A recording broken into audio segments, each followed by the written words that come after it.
Bagi Keuskupan Banjarmasin, tahun 2016 adalah tahun yang istimewa.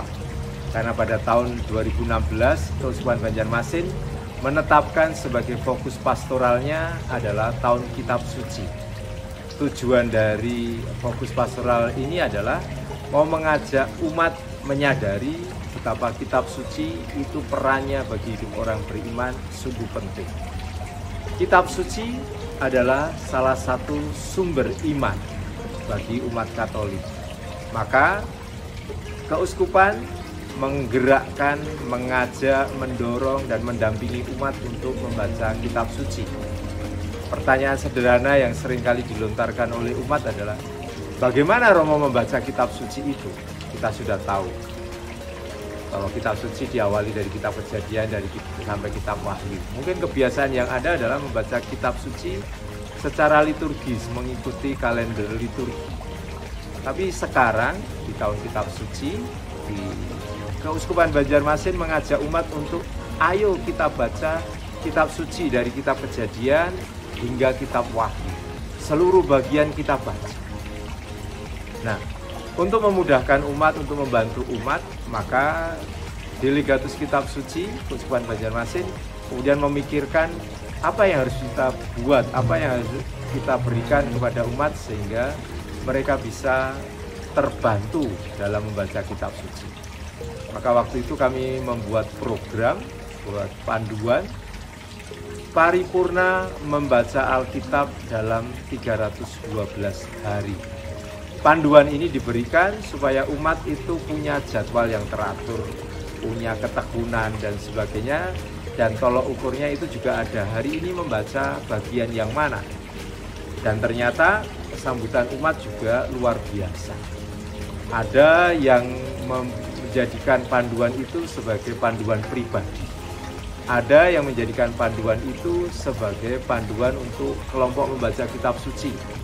Bahkan ada juga ibu-ibu di paroki tertentu itu membuat suatu gerakan paripurna membaca Alkitab untuk anak-anak SD dan anak-anak SMP.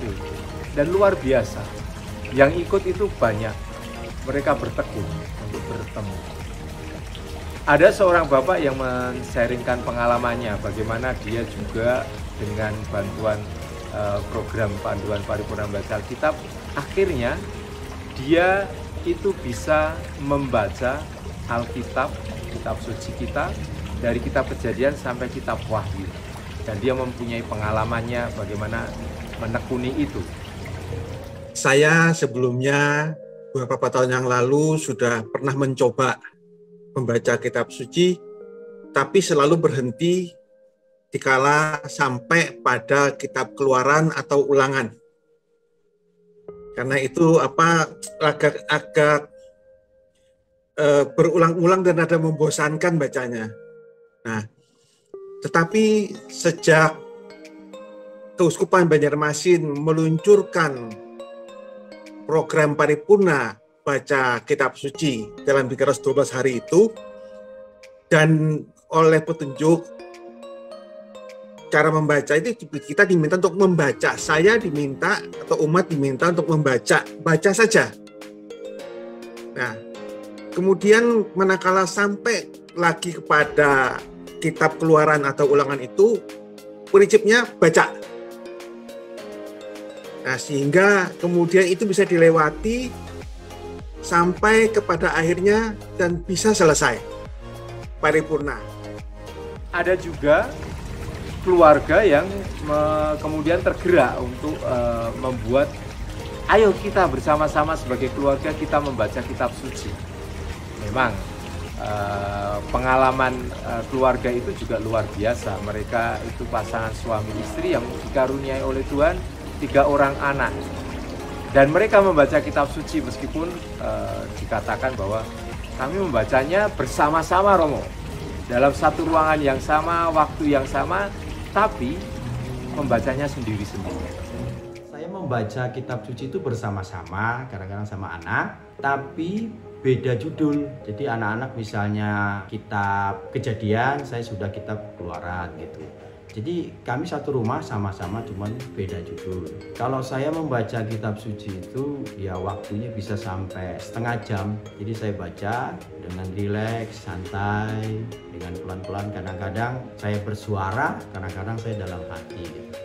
Ada juga yang seperti tadi sudah saya katakan di awal, bahwa di paroki tertentu ada ibu-ibu yang tergerak untuk memberikan dirinya bersama-sama waktunya dengan orang lain untuk mendampingi anak-anak. Mereka kumpulkan anak-anak SD, anak-anak SMP itu untuk membaca kitab suci bersama-sama. Mereka berkumpul setiap Sabtu selama 1 jam untuk hanya membaca. Menariknya adalah bahwa kelompok itu juga bertumbuh berkembang. Anggotanya malah bertambah. Bahkan ada yang anak yang belum lancar membacanya, tapi dia ingin masuk dalam kelompok itu dan terlibat.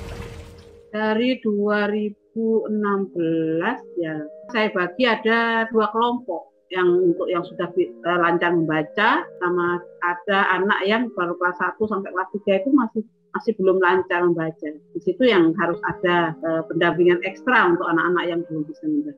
Biasanya kalau yang awal-awal dulu hanya 11, 12 gitu, setelah semua berjalan dengan baik itu 25, 30 itu yang di komunitas kan dekat-dekat dengan saya, ada 2 komunitas. Kalau yang di paroki itu ya kurang lebih 100-an, karena dulu pernah waktu bikin Bible Camp itu 120 anak. Saya bersyukur karena masih bisa menggerakkan anak-anak dan saya terlibat langsung. Saya juga bisa membaca bersama mereka, menerapkan ya khususnya di dalam keluarga.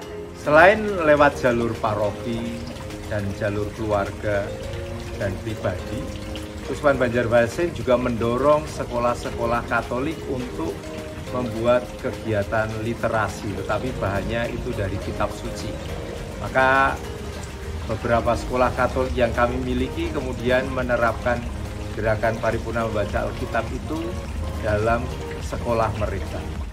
Saya ikut ambil bagian juga di sekolah, memulai di komunitas sekolah di SMP Santa Maria dengan mengajak Bapak Ibu guru dan seluruh siswa setiap hari untuk membaca kitab suci pada waktu doa pagi sebelum memulai kegiatan pembelajaran. Setiap hari 1 perikop kitab suci dibaca. Pesan saya untuk anak-anak supaya rajin membaca kitab suci, mulailah dari diri sendiri. Dengan panduan yang ada itu sangat tertolong. Biasanya kita jalan sendiri itu malas, sudah sampai di sini tidak selesai. Tapi kalau ada buku panduannya, kita mencoba untuk disiplin dengan itu, akhirnya bisa paripurna. Ada beberapa teman yang bisa 2 kali paripurna sudah. Keuskupan Banjarmasin kurang lebih mulai dari tahun 2009-2010 itu selalu berusaha untuk menganimasi bulan kitab suci supaya umat semakin dekat dengan kitab suci, dan di bulan kitab suci, bulan September, umat juga belajar mendalami kitab suci. Maka saya bersama teman-teman itu keliling dari paroki satu ke paroki yang lain untuk memberikan pembekalan kepada para pemandu pendalaman kitab suci, sehingga akhirnya mereka itu para pemandu itu siap untuk menjadi pemandu-pemandu pendalaman kitab suci di komunitasnya. Ada banyak juga teman-teman dari delegatus kitab suci itu merasakan kegembiraan dengan mengikuti kegiatan kitab suci. Waktu pertama kali bisa mengumpulkan dan bisa membaca itu rasanya luar biasa deh, nggak bisa diungkapkan.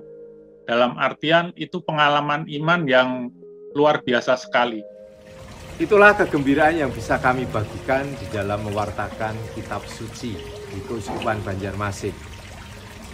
Meskipun lambat dalam arti tertentu, tetapi ada suatu gerakan yang menunjukkan bahwa dari waktu ke waktu kitab suci semakin dibuka oleh banyak orang, semakin dicintai, semakin dibaca dan dihidupi.